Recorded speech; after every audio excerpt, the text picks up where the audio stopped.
Ready to roll, guys. All right.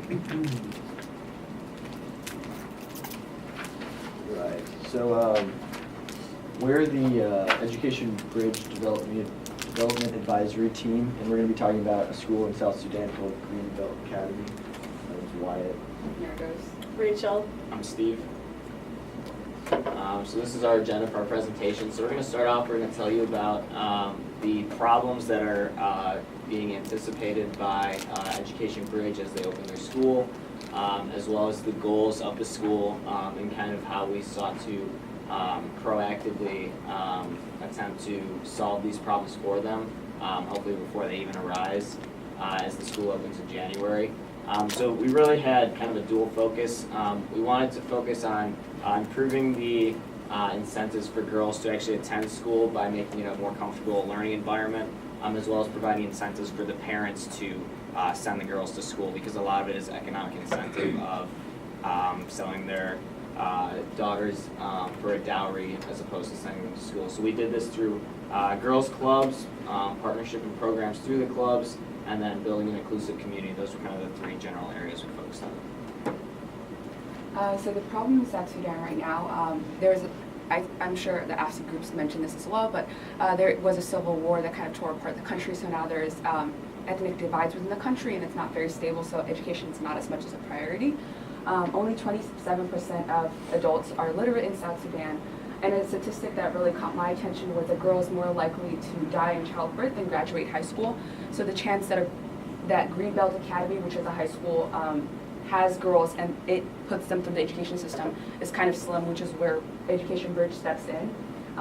Education Bridge is trying to put together education with the idea of peace building. So it's bringing together different ethnicities, the Noor and the Dinka, to kind of learn together in hopes of peace building, but also like furthering their education. Our goal specifically with this DAP project is to engage girls and, as Stephen says, engage their families and convincing them that a girl's education is worthwhile and it's probably going to be more beneficial than early child marriage or having her do chores in the household. Maybe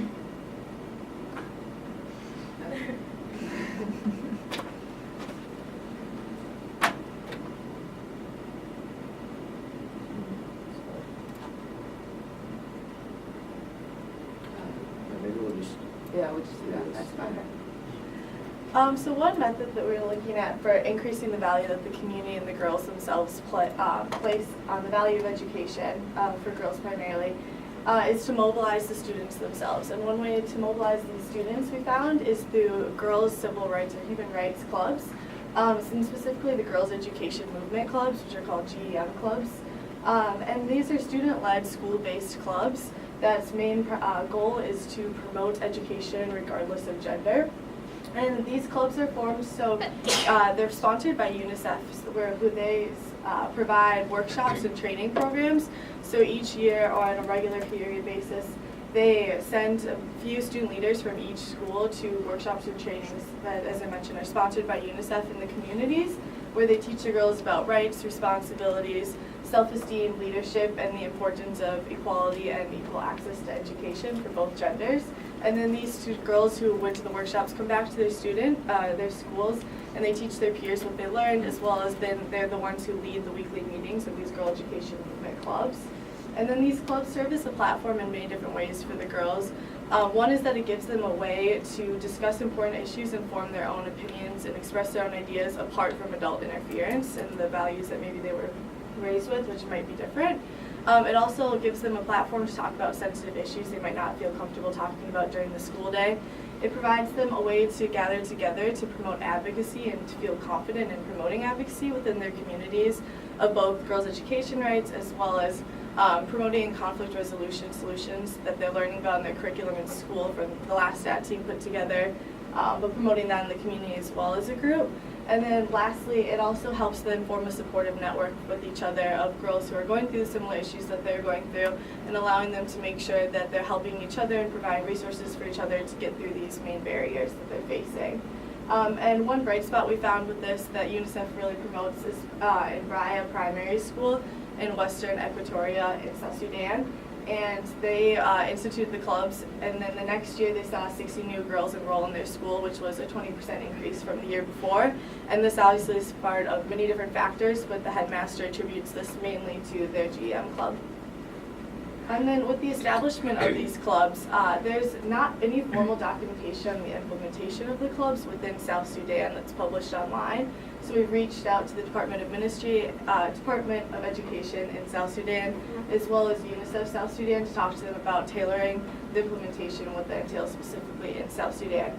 But we went off of what the GM club implementation looks like in South Africa. And right now, that kind of looks like identifying the student leaders who will be attending these workshops, then establishing the objective of working together to better promote the inclusion of girls in education, and this needs to be the base premise of any GM-associated club. Then creating a formal club constitution that they then submit, and then contacting the Department of Education's local office to set up the training programs, which is what we're working on doing right now. And then, of course, lastly, providing a space and time for these girls to meet and convene at the school. So one of the problems that we found in girls attending school is that they often don't have role models because there's not as many female teachers. So specifically in South Sudan, there's only 13% of teachers that are female. So what we're trying to do is, even if we can't have direct role model in the school, we can have pamphlets and stories that the girls can look at.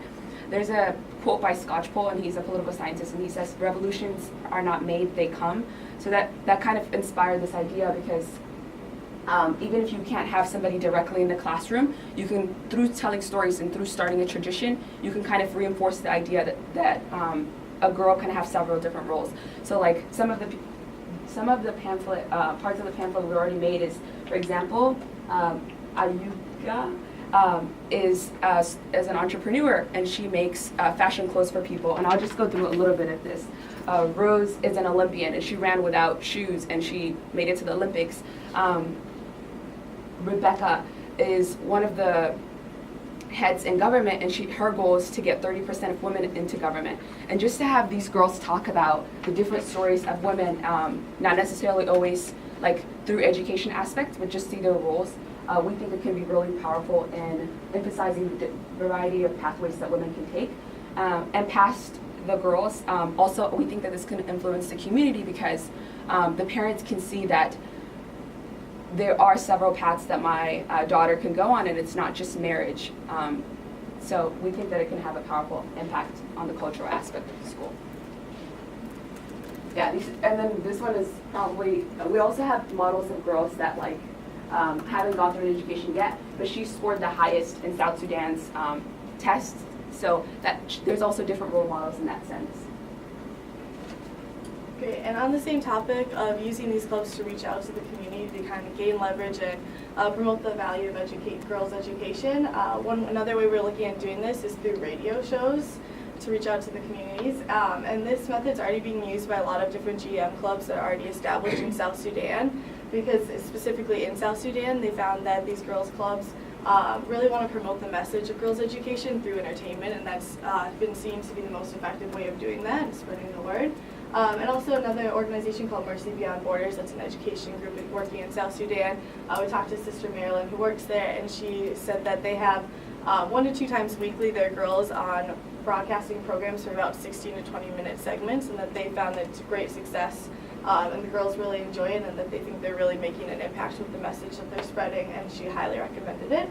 And why we chose radio, for one, is because USAID said that radio is the most widely used and trusted source of information in the country right now, and this can also be shown that since 2005 there's been 30 FM radio stations that have been set up across the country whose primary focus is promoting messages of human rights and peace throughout the country.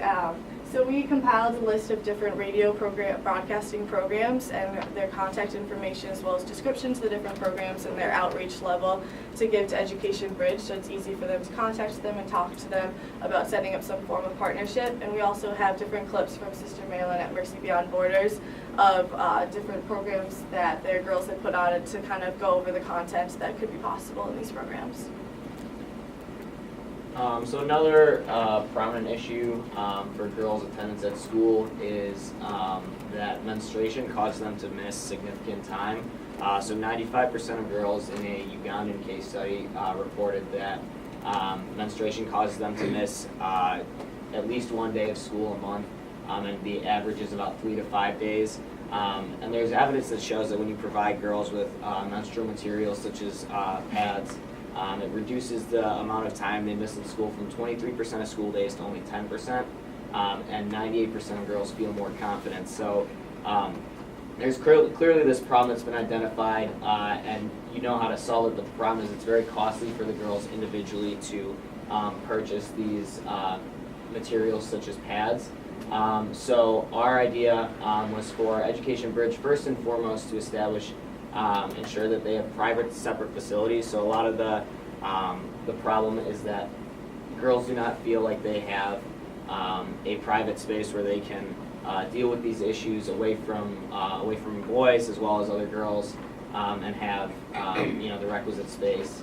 But additionally, it's important for Education Bridge to have things such as emergency menstrual pads, uniforms, knickers, and pain relief pills in their possession, so that if a girl goes through an issue during the school day, there are resources available for her to be able to deal with them rather than just bleeding on herself and suffering from embarrassment.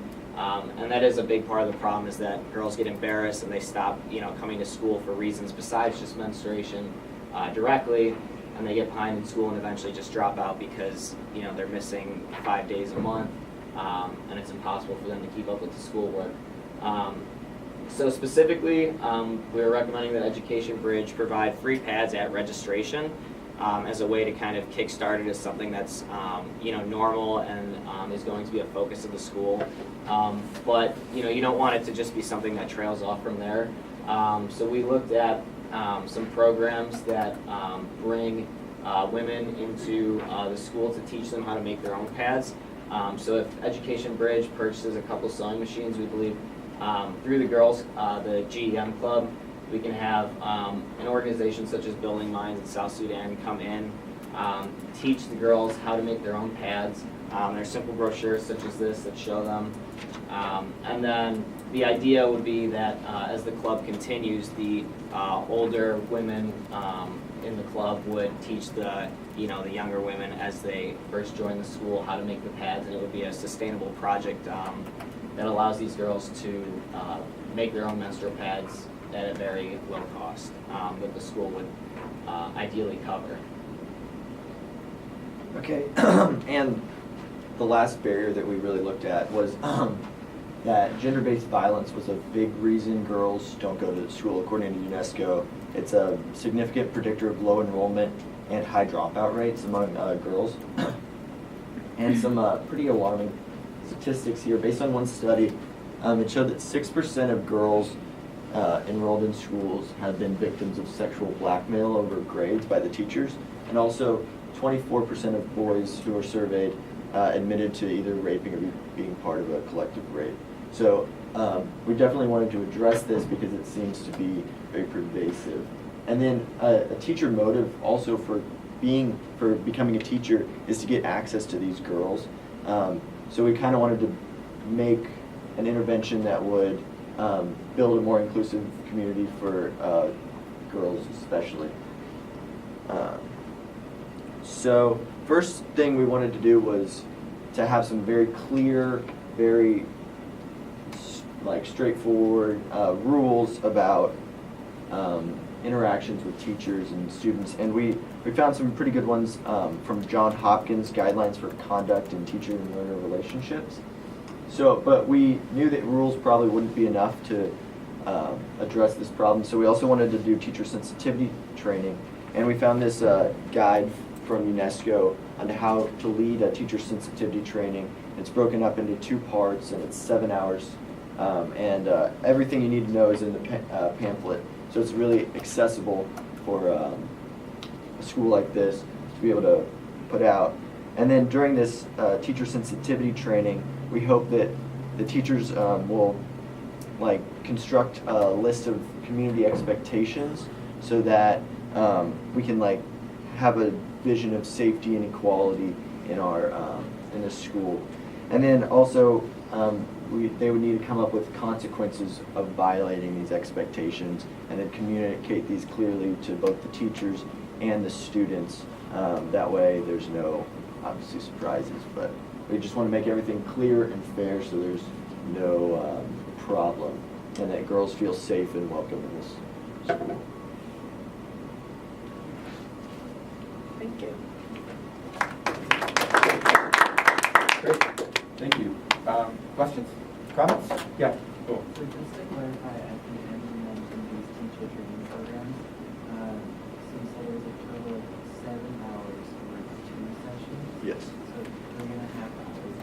So is this something that like the Partisan Health Group also was looking at, like training? Sorry, can you speak up? I can't hear you. Hi, so, So really, it really is hard when you stand up there. I've always been doing that because the stand goes, yeah, you believe me now. I've always like, because I could never hear it because the stand is always really loud. It kind of echoes it. Like, there we go. so the Partisan Health Group was also looking at training modules for the facilitators, but a challenge we came across was we wanted to do it all in one session. And so we ended up breaking up into 3 half-an-hour sessions. Just a suggestion would be 3.5 hours kind of seems a little, I mean, it doesn't seem it is a little long. So maybe breaking that up into segments and each session having a particular focus within those teacher training programs would just be my suggestion. Yeah. Sounds good. Thank you for your feedback. Yeah, we're also in contact with the, Yeah, we're in contact with a school called Yes Prep, and it's we're trying to get their teacher sensitivity training just to have 2 outlooks on it. So that's something we'll incorporate. Thank you. So actually, that reminds me of something that I wanted to connect both the PH, which is speaking a lot about training, and you guys, which are also thinking about training, is not to leave out, in your case, you're talking about the 3 new modules, but how that fits into the other stuff going on, and be explicit about that. And in a similar way, I think I've mentioned to you before, I think the usefulness of, the Education Bridge at the center of it is really trying to push this negotiations, conflict resolution, work. And again, to at least link, when you're describing a lot of the really great ideas that you have, how they might in some ways link with those as well. So, this idea of not letting, even if you're very focused on one thing, not letting it live in a silo, but connecting it to the other things that are in the ecosystem. Yeah, Beverly and then Bernadette. So yeah, I really liked your ideas with like the radio talk show and like the pamphlets showing like the impact women can have in education for women. But like, how would you connect that? Because like I know like culture is like a big thing or a big reason on like why girls like aren't in schools. So like, how do you like would you gear those like radio talk shows and pamphlets towards the parents more so, or like the girls? Like, did you look at that? Yeah, I think that the radio shows in general are more geared towards adults and kind of spreading the message of why education is important. And that's the ones, at least, that we've listened to. The segments have been just kind of talking about the value in general and kind of the later economic benefits of it. So that's more geared towards the parents.